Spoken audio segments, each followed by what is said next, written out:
5 seconds. Start. மாண்புமிகு பேரவை தலைவர் அவர்களே, இன்றைய தினம் எனக்கு கொடுக்கப்பட்டிருக்கிற நேரம் மிக குறைவாக இருந்தாலும் எனது கருத்துக்களை சுருக்கமாக உங்கள் முன்பு எடுத்து வைக்க மிகவும் விரும்புகிறேன். காவல்துறை பற்றிய கொள்கை விளக்க குறிப்பில் பல திட்டங்கள் கூறப்பட்டுள்ளன. அவற்றில் ஒன்று காவலர்களுக்கு வீட்டு வசதி. கிராமப்புறங்களிலாவது காவல்துறையை சார்ந்தவர்களுக்கு வீட்டு வசதி கிடைக்கும். நகர்ப்புறங்களில் அவர்களுக்கு பாதுகாப்பான வீட்டு வசதியை அரசு ஏற்படுத்தி கொடுக்க வேண்டும். அரசு துறைகளிலே மிகவும் முக்கியத்துவம் வாய்ந்தது காவல்துறை ஆகும்.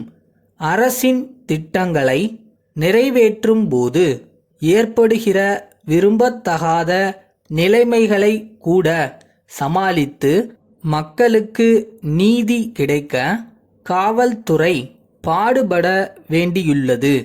எவ்வளவுதான் நடுநிலைமையோடு காவல்துறையினர் பணியாற்றினாலும் காவல்துறையினரின் நடவடிக்கையால் பாதிக்கப்பட்டவர்கள் அந்த துறையினரை கடுமையாக விமர்சனம் செய்ய தவறுவதில்லை. காவல்துறையினர் தங்கள் கடமைகளை ஆற்ற வழி செய்யும் வகையில் அரசு அவர்கள் பக்கம் துணை நிற்க வேண்டும். அரசியல்வாதிகளின் செல்வாக்கு காவல்துறையினருக்கு எதிராக பயன்படுத்தப்படுகிறது என்ற கவலை மக்கள் அனைவருக்கும் ஏற்படுகிறது. நகரங்களிலும் மாநகரங்களிலும் தொழிற்சாலைகள் அதிகமாக இருப்பதன் காரணமாக தொழிற்சங்க நடவடிக்கைகளும் மிகுந்து காணப்படுகின்றன. வேலை நிறுத்தம், கதவடைப்பு போன்றவை நிகழும்போது காவல்துறையினரின் உதவி தேவைப்படுகிறது.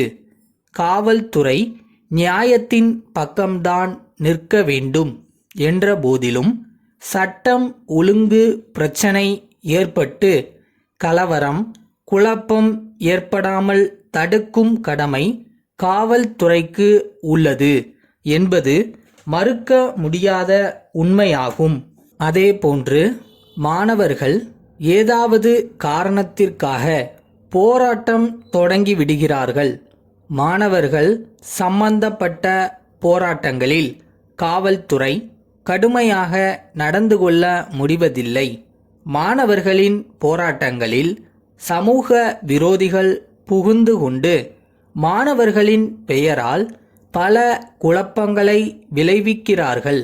சுதந்திர போராட்ட காலத்திலிருந்தே மாணவர்களை பயன்படுத்துகிற வழக்கம் இருந்து வருகிறது. பலவிதமான எதிர்ப்புகளை சமாளித்து வெற்றி பெற்று நாட்டில் அமைதியை நிலைநாட்ட காவல்துறையினர் மிகுந்த பொறுப்புடனும் நேர்மையாகவும் பணியாற்ற வேண்டிய கட்டாயத்தில் இருப்பதை யாரும் மறுக்க முடியாது.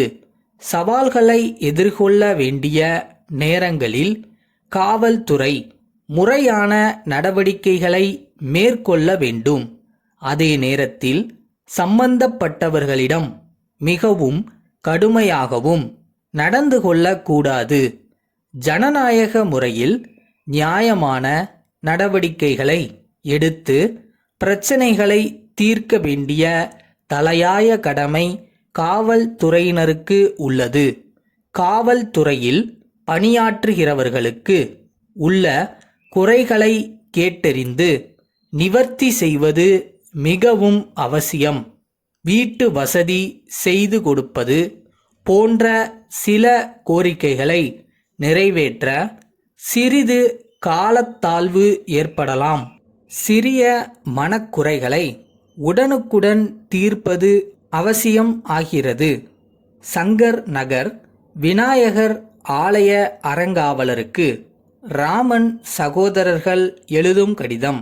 அன்புடையீர், ஆலயத்தை சுற்றிலும் கட்டிடங்கள் கட்டி அவற்றை கடைகள் வைக்க வாடகைக்கு விடப்போவதாக தெரிகிறது.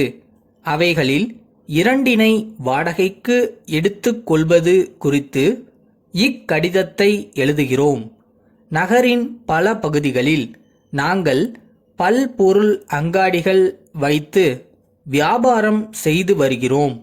மக்களுக்கு தேவைப்படும் பொருட்களை வாங்கி வைத்து மலிவான விலையில் அவற்றை பொதுமக்களுக்கு விற்பனை செய்து மக்களின் நன்மதிப்பை பெற்றுள்ளோம் என்பதை தங்களது கவனத்திற்கு கொண்டு வருகிறோம். வாடகை, முன்பணம், மற்ற நிபந்தனைகள் குறித்து நேரில் பேசி முடிவு செய்து கொள்ள தயாராய் இருக்கிறோம். ஆண்டுதோறும் வாடகை தொகையை அதிகப்படுத்துகிற முறையில் 10 அல்லது 15 ஆண்டு நீண்ட கால குத்தகை ஒப்பந்தம் செய்து கொள்வதற்கும் நாங்கள் சம்மதிக்கிறோம். அவ்வாறு ஒப்பந்தம் செய்து கொள்ளும்போது ஆலயத்திற்கு நிரந்தரமான வருவாய் வருவதற்கு வழி ஏற்படும்.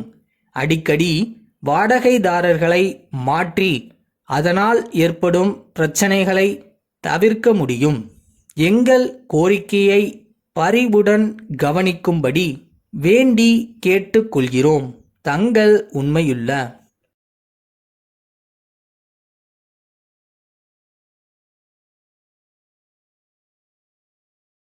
நம்மளோட திறமையை வளர்த்துக்கிற அட் த சேம் டைம் நம்ம வருவோம் அப்படின்னு நம்புகிறேன். அந்த கான்ஃபிடென்ஸ் உங்ககிட்ட இருக்கணும்.